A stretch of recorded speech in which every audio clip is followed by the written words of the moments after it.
Next topic here. It was a big week for Xbox in Japan. We know their TGS announcement. So they gave us a bunch of games coming over to Game Pass. They're older games, but I thought that overall, I thought they did a good job with TGS. I know people want to see more. People want to see more exclusives and stuff, but I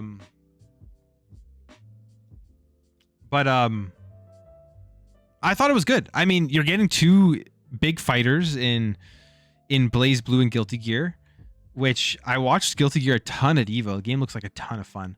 I've played older Blaze Blue games, and this one looks, from what I'm seeing, looks like it's going to be good. Ni no Kuni, the remastered version, JRPG, is actually a really cool game. Played a bit of that on PS4, so that one's good. And then the other stuff they announced. But overall, I thought it was a good show. That it's the right direction. I don't think it's anywhere near where it was with the 360, because the 360 had a bunch of like exclusive JRPGs and stuff, and it was just way more popular. Like if we even go through this list here, like Infinite Undiscovery, I remember that one. I think I still have it. Blue Dragon. I mean, this one was huge, exclusive to the 360.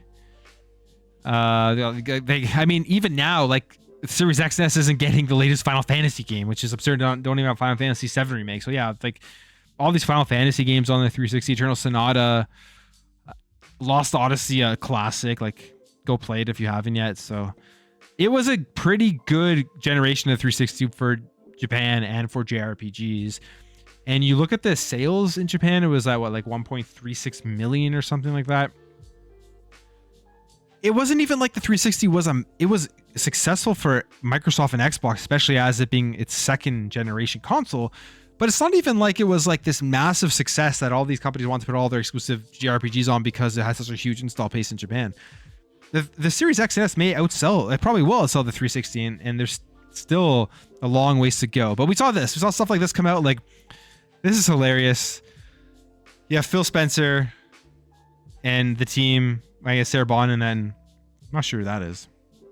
I don't know how any of these people are other than these three here. But with Kojima, something that I'm sure PlayStation fanboys are going to be very angry to see, because you had a lot of them saying that like Kojima will never make a game for Xbox. Kojima and everyone, it's just like you think of Kojima, you think of PlayStation. With his first game, Death Stranding, wasn't it was PlayStation, right? So it's like thinking of all this stuff now, and even think about like Death Stranding come over to Game Pass PC, and then him working on his cloud game. This is stuff they're doing a good job. They're really trying to improve in Japan and trying to get more games that are going to be getting people over there to sign up to Game Pass. There was some more information though after, I think it was an interview or a video or something, where he talked about Scalebound. So he talked about Scalebound. Talked about they haven't given up on Final Fantasy 14, which is the MMO, which I don't know. Now is it even with? We'll go over the article, but yeah, and then just the more Japanese games are coming. So I'll start here with Scalebound, because Scalebound is one that like I think most people want to see come back. I know Platinum and Xbox, they had a rough go at Scalebound, a rough relationship from what we understand, where the game got canceled. There seems like because people just weren't able to deliver on what they had promised, and Platinum came out later, like I think recently over the last year or so, just saying that yeah, it was both of our faults and we just failed to deliver as well. Because I think most people blamed Xbox once this didn't go through. But if you sit back and think about it, Xbox made a deal with Platinum. They funded them. They gave them money to make this game. Platinum obviously wasn't able to deliver on a lot of the stuff that they had promised. Weren't able to meet deadlines. Xbox had to probably make a call. Like, hey, do we continuously throw money down the well for a game that may or may not come out, for a game that may or may not be successful? Or do we end the relationship here by them not meeting milestones or whatever? That's what I'm guessing happened. Even look at Bayonetta 3 and how long that game is taking to come out. It's finally going to be released, but how long that game's been in development with Platinum and Nintendo. Seems like Platinum just takes a long time to get their games right. So that probably all plays into it. That's just my my opinion or assumptions, I guess, on what happened with it. But it seems like everything, like, they don't hate each other. Some people don't want to see them work together again because they don't want to see the same mistake, and some people want to see them work together again. But it seems like there probably isn't going to be a chance that it happens. As it says here, Scalebound has arguably become one of the most infamous projects in Xbox history, announced in 2014 for Xbox One, which, in my opinion, that was the consoles.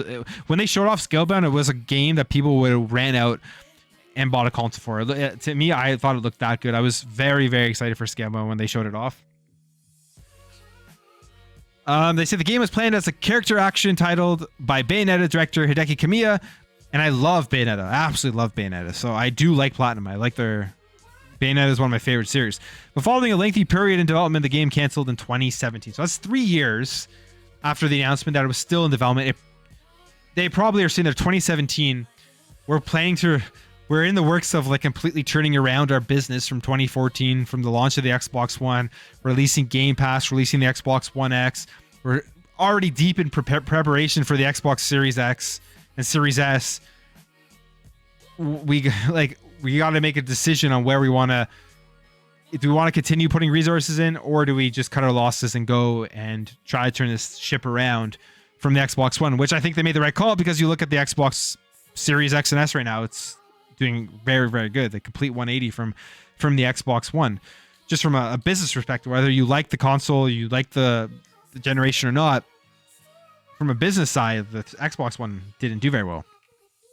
Platinum and Xbox leadership have continually asked about the project but speculation reached a head in February when Kamiya told IGN that he'd like to open discussions with Microsoft. He came out, got people excited. Kamiya said, here's what he said. We did a lot of work on it, and it's no use Microsoft keeping the game in its current form. So we'd like to do something about it. Phil, let's do it together. No, it's not a joke. I'm totally serious about it. And man, I would love to see it happen. I know there's people that don't, but I think majority of people would love to see this happen. The game just looks so good. And if it's just sitting there, just I don't know, maybe Platinum gives them they make a deal for it's you finish the game and then you get the royalties of how well it does. I don't know, because it's just sitting there. Let them do something with it when Bayonetta 3 has been released and they're not working on anything else big, because it could be a great addition to the platform. And hey, maybe they work super well together. This could be a future partnership, future acquisition from Xbox. You never know, right?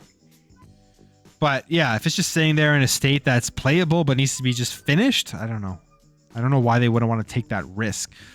But Xbox, Phil Spencer was asked about the revival, and he says, with a smile, there's currently nothing to say about Scalebound. And I'm guessing he says this for a couple of reasons. One, they're in the midst of trying to get Activision Blizzard to go through, so they probably have a lot of bigger things on their plate. There's a bunch of stuff that obviously they need to go through and do and figure out a way to manage all of these studios that they now own with Bethesda and all their other Xbox game studios, and make sure that they get their IPs set, like Xbox IPs that people think of Xbox, like the Gears of War, the Halos, the Perfect Darks.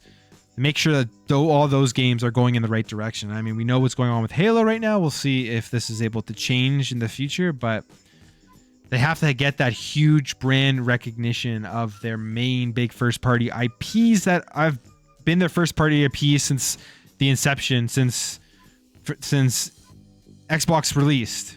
Because yes, Bethesda games are going to be huge, and they're going to really bring brand loyalty to Xbox, and they're going to get people thinking Xbox when they see a new Bethesda game. But that takes a long time. I think they just acquired them. It's going to take years. If you're not somebody who follows the industry, you're not somebody who's a hardcore gamer and knows about this stuff, to have that brand recognition of Bethesda and Xbox. So once Starfield comes out, that's gonna be a big start because people are gonna, there's gonna be people out there that love Bethesda and they're gonna look at Starfield and they're gonna want to play it and be like, oh, it's only on Xbox. All right, so I gotta go get an Xbox. Oh, or I gotta go sign up to Game Pass. I have a PC, I can just play it there. Gotta sign up to Xbox Game Pass and get into their ecosystem. So it's gonna take a long time. It takes a long time to build up that brand recognition and loyalty. But previously, Phil Spencer had this to say. This is, I guess, more detail. It says, for the people out there thinking that maybe there's something still in the works, there's not. And he was asked about this in 2020. So Scalebound, I don't know. He did say with a smile on his face. Maybe he knows something that, well, obviously he knows stuff we don't know, but maybe maybe there's a little bit more to this story. They're just kind of waiting on it. And I would absolutely love to see Scalebound come back. But for as of right now, it probably is very, very slim chances. Probably won't be for a decently long time. But that wasn't it. We know about Final Fantasy. Final Fantasy 14, a huge MMO. And I guess they're still trying to get it onto Xbox. Because in 2019, at XO19, Phil Spencer publicly committed to bringing the game to Xbox during the XO19 presentation in London.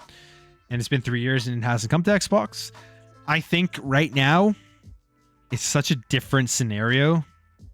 Like, Xbox is in the midst of purchasing Activision Blizzard with World of Warcraft, a direct competitor to Final Fantasy 14. What world would you want to... Well... Yeah, it's hard to, I'm thinking what world would you want to get Final Fantasy 14 now and have people going on Xbox to play that rather than playing World of Warcraft, where you're making 100% of the revenues and everything from World of Warcraft. So I feel like that kind of changes, but I guess he says they haven't given up on it. But then again, like, you still got users into your ecosystem, into your base. If you were to get Final Fantasy 14 on there and people will want to play it, especially for the Japanese audience, it would be a huge thing. But I guess Phil Spencer talked about this more. Said they're not giving up. Says to play an MMORPG on Xbox, there are 2 regulations from Microsoft which stand in the way of making crossplay feasible. Unless these regulations are rejected, there is no meaning. One of the regulations is that players with different platforms cannot chat with each other in game. Then how do you play an MMO? Oh, that's Final Fantasy 14. Naoki Yoshida said this. Okay, fair. The other regulation is you cannot make a community which plays on a different platform. You can't form a guild. You can't enter into a link shell. No free company. So I like to have Microsoft change their regulations. Huh. This was Final Fantasy 14 previously told that he had spoken to Phil Spencer about resolving the platform issues, stopping the game reaching us. But I mean, you already have crossplay now. You have all that type of stuff. So I mean, you can cross chat in game. Discord is going to be a huge thing. That Discord's on there, so maybe that solves some of these issues. But if you're a fan of Final Fantasy 14, I guess they haven't given up, and you may be able to play on Xbox. We know there's full keyboard and mouse support, which is great for these types of games, and great for you have this connected to your monitor. You buy a Series S, plug in a keyboard and mouse, and you're playing games with keyboard and mouse. So, but I think like games like Final Fantasy 16 are more important right now for Xbox to try to get on there. Games like Final Fantasy 7 Remake are more important. We know 16 isn't coming, but like at some point it's got to get on the platform. And who knows what's happening with Final Fantasy 7 Remake. A prime example is when PlayStation says they're trying to protect gamers. You look at a game like that, they're doing everything they've done everything in their power to make sure games are not coming on to the Xbox platform. And then there's Project Eve, which I gotta read more about that one, but they had specifically was coming to Xbox and it wasn't coming. Like all of these types of things PlayStation is specifically doing to hurt gamers and to stop the industry from growing. Essentially, if it's not PlayStation isn't growing, they want to make sure that everywhere else isn't growing as well. Which, it's a business, I get it, but if the gaming industry grows, there's more gamers out there, on other platforms, they may eventually come over to your platform and stuff. So it's like kind of you want the industry to always keep growing no matter what platform you are. And then we look here, and he suggests that more original Japanese games are coming, which is, I'm happy to hear this. I mean, this is good. They need to do this. This is how they are going to be able to expand in Japan. They're going to have to get some developers over there to make Japanese games specifically for Xbox and for Xbox Game Pass. So it says here, Sarah Bond, who is the Microsoft corporate VP of gaming ecosystem at Xbox, was asked during an IGN Japan live stream on Saturday if Xbox owners should expect original Japanese Xbox published titles in the future, like 360's Blue Dragon Lost Odyssey. She says, completely. One of the things that I'm super excited about is that we have over 250 developers in Japan developing games for Xbox right now. 150 have already shipped. 100 of them are in Game Pass, and we recently got to announce 15 titles made in Asia and 13 in Japan. 150 have already shipped. She's talking about like this generation? It seems like a big number. 100 of them are in Game Pass. Interesting. Japanese Xbox published titles. 100 of them are in Game Pass. I would love to see that list of 100. I know there's, I can think of a few on top of my head, but 100, that seems like a ton. I mean, I don't know. That one's hard. So much has come, but there's even more that's going to come in the future, and I can't wait to reveal to you all those starting to come out. There's an update here. In a further interview published by Game Watch, head of gaming Phil Spencer acknowledged demand for the original Japanese games on Xbox and said, "We are working on creating such titles." So this will mean exclusive, I'm assuming exclusive ecosystem Xbox games coming from Japanese developers. And they're currently in the works right now to be getting more of those, which very exciting. Very exciting to see what this turns out to be. Is it just Kojima?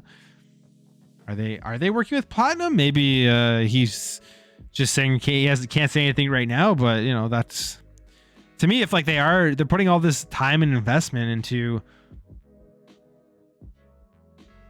getting all these titles, into getting all these Japanese games, you have a game that's pretty much like probably needs a lot less work and investment to finish. You might as well just do it. Who's on here say it's not too much to hope for. We've just met with Kojima-san from Kojima Productions and many other game creators talk about bringing unique titles to Xbox. We understand that many game fans want that. We are also aware of the common desire for games from Japan. We are working on creating such titles, so please look forward to it. So there is something going on. There is, they go to TGS, that they are feet on the ground, going to studios, building these relationships in order to get more games to Xbox from Japanese developers and to appeal to the Japanese fan base. But the thing is, like, great games come from Japan and they appeal to people all around the world. So the more games that can come from there, the more that everyone's going to be able to benefit from it. And then he was asked about Xbox's relationship with Japanese gamers in a separate interview with Famitsu on Saturday. And he says, I have a lot of acquaintances and friends who make games in Japan. Many of them we've known for a long time, and we've been asking, what do you need for our platform? Yeah, like that's it, right? Like, what do they need for the Xbox platform? I like, correct me if I'm wrong here, but like, it can't be that difficult to make these games that they make for PlayStation for Xbox. Isn't it literally just like compiling it with another SDK? Like, is it that much different? Is it that much different? Like, all these games, it's not like back on like the 360 and the PS3 days where you had the cell processor architecture with PlayStation 3, which made developing games for 360 and PS3 like different and took probably a lot more work and effort. But now it's like you're developing them for PC. They're gonna like pretty much transfer over to all the other platforms pretty easily. I mean, obviously you got to deal with the different specs of the PS5 and the 360, but I mean, how much more work does that actually take? I don't know. Maybe I'm completely naive on this, but it doesn't seem like these developers really need that much from Xbox to be able to decide to put these games onto the platform. They probably just don't want to. It probably costs them a little bit more development cost. And they're just like, hey, we don't think anyone's gonna play it. which I think time and time again, when they put Japanese games onto Xbox, people play them. So I don't know. Correct me though, as you get in the chat. What do you guys think about that? We have listened to Japanese game creators and received feedback. I think the fact that we have been able to improve has led to trust, which in turn has led to games being released on Xbox. I think that feedback loop will lead to many more Japanese games in the future, and I'm happy about this trend. That's the thing. The Xbox One, they all just lost their trust in Xbox. Like 360, there was trust there because it was selling well. They had exclusive games. They had games where you could literally only buy in Japan on 360. The Xbox One came around, no one bought it, so trust was completely broken from all these devs. Why would they waste their time? And then like the PS4 just did so well that to them it was just a waste of time. Now it takes all this, just takes a ton of time to build that back up where they think that it's a worthy platform to put their games on. One developer the Xbox team visited this week was Kojima, and who announced earlier that he's working on an exclusive Xbox Cloud title. He also posted like some weird website or picture, like said, "Who am I?" or we don't know. It was just like, you know, Kojima with this cryptic marketing and advertising for games. But I don't know what game that is even for, if that's for the Xbox One or something else. It says here, Kojima-san and I have known each other for many years. He has some novel ideas about gaming experiences, and we decided to partner with him because we want to bring them to life on our platform. I visited Kojima Productions today and had the opportunity to see early stages of the project, which was very exciting. So that's cool. That's cool. He's actually seen the project live. Probably have to play a little bit of it, go try, check it out, right? Like, that's cool. So overall, the work that Xbox is putting in and doing in Japan, I think it's great. I think they've really improved. I think they had a good TGS. I think they ought to continue along those lines. I think the next step now is what's going on here. Like we got an announcement of Game Pass games that people in Japan are going to sign up to Game Pass to play. How many? I don't know, but people are going to sign up to play those games that they announced at TGS.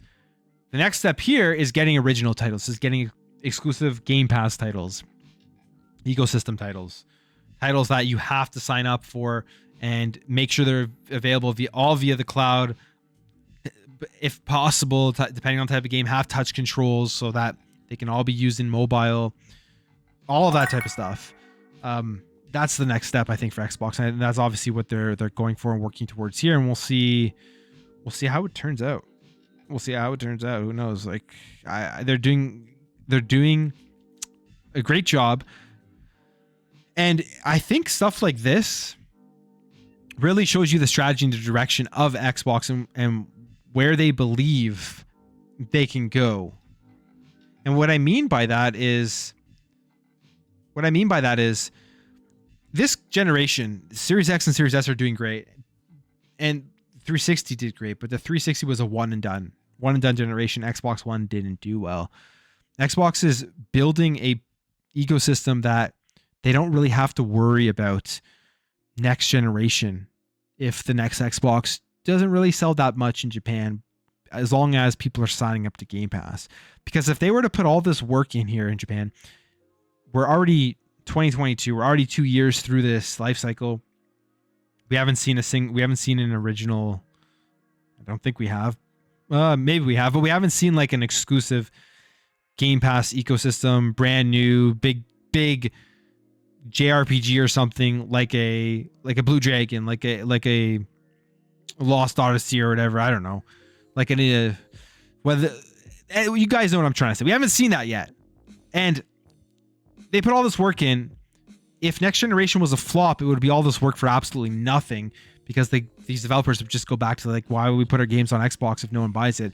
But now with the ecosystem, they don't need to worry about that. They put all this work in, and it's going to pay off for years and years to come as those subscribers continue to increase. And then I can't even imagine the bargaining and the negotiating power Xbox is going to have once Activision Blizzard goes through and like the Game Pass subscribers skyrocket. Like, that's going to make a huge difference. And then on top of that with like the family plan stuff, like I can't even imagine how they're going to use those numbers where you have a family plan, 5 people on one subscription. You get to use every single one of those family members as a number to go out to developers, to go out to publishers and show them these numbers and say, listen, you give us this game day one onto Xbox Game Pass, you're going to have millions and millions and millions of people playing it. And that's going to really boost the numbers. So the family plan thing's a genius. It's great, incredible value.